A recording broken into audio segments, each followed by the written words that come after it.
Cooking with Amy, part of the show where Amy shows you how to cook something delicious. Today I'm going to be making my strawberry cream cheese French toast stuffed waffles. And yes, they are every bit as delicious as they sound. They're actually very easy for the presentation that they hold, so let's get started. The ingredients that you're going to need are actually very few. You're going to need some bread. I'm using whole wheat. And you're going to need 8 slices. You're going to want to cut the crust off, which naturally just makes squares. You're going to need flavored cream cheese. I am using strawberry. You can use blueberry.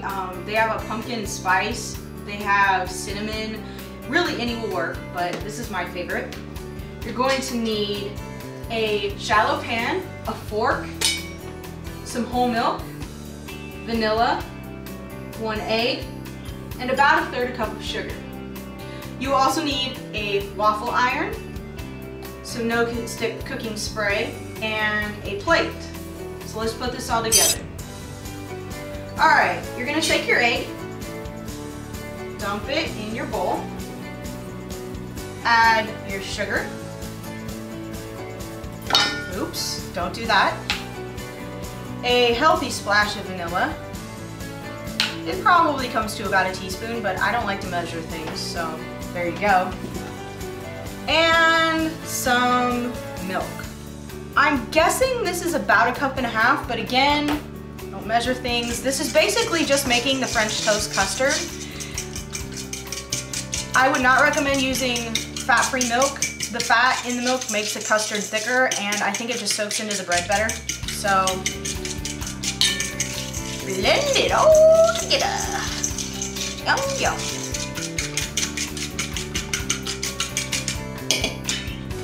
Okay. Now we are going to put together the stuffed French toast. You're going to take your cream cheese and take one of your slices of bread and put the cream cheese in the middle.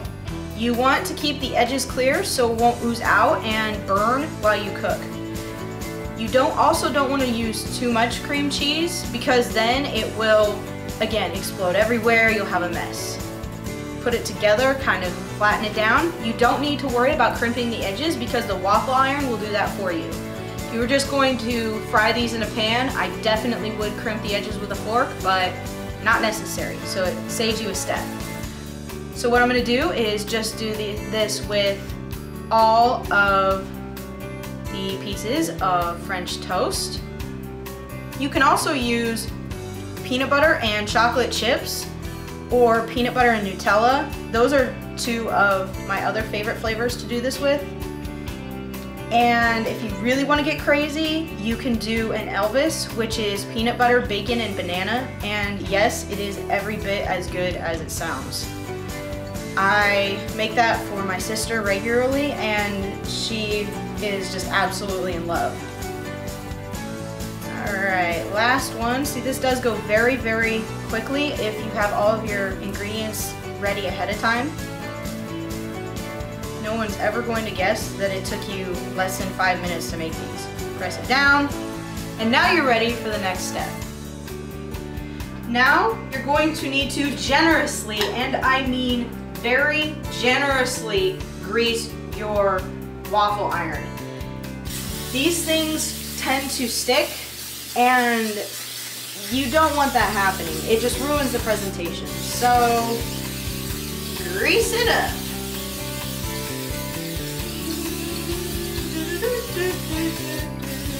Overkill? Maybe, but that's okay. Alright, now for the messy part. You're going to take each sandwich of glory and you're going to dip it in the custard mixture. Now the placement of these on the griddle is very important. There are 4 separate compartments. You want all 4 corners to be touching each other, so you want to place them on the edge like that. What that's going to do is it's going to seal them together as they cook, so you will have one big giant waffle. So you do it that. And if you have a little custard left over, just make more. I mean, I don't think anybody's going to say no to seconds on these.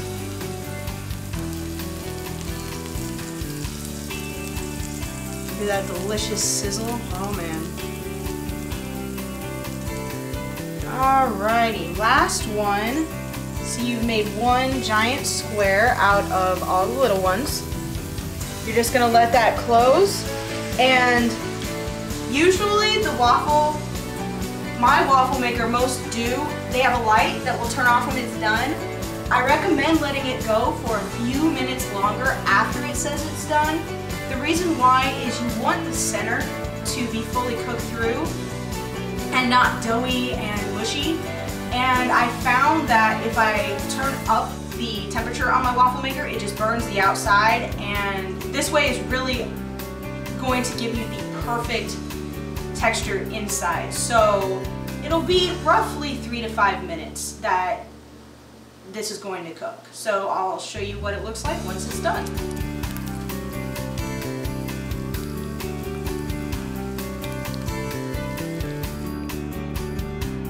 Alright, we now have the beautiful finished product. It is perfectly crispy on the outside, and it will be warm and fluffy on the inside. And see how the edges have sealed together? That's why you place these the way you do. A little cream cheese did spill out. Usually it doesn't, but I may have overstuffed a little bit, but that's okay. It's just going to be more deliciousness. So I will show you how we plate this up, and then we'll take a bite. Alright guys, here is the finished product. Your strawberry cream cheese French toast stuffed waffles. I just added some real butter and maple syrup to it, and as you can see, it held up really, really nicely. So I will cut into one of these squares and let you see the inside. Oh my goodness, look at that. That perfect cream cheese.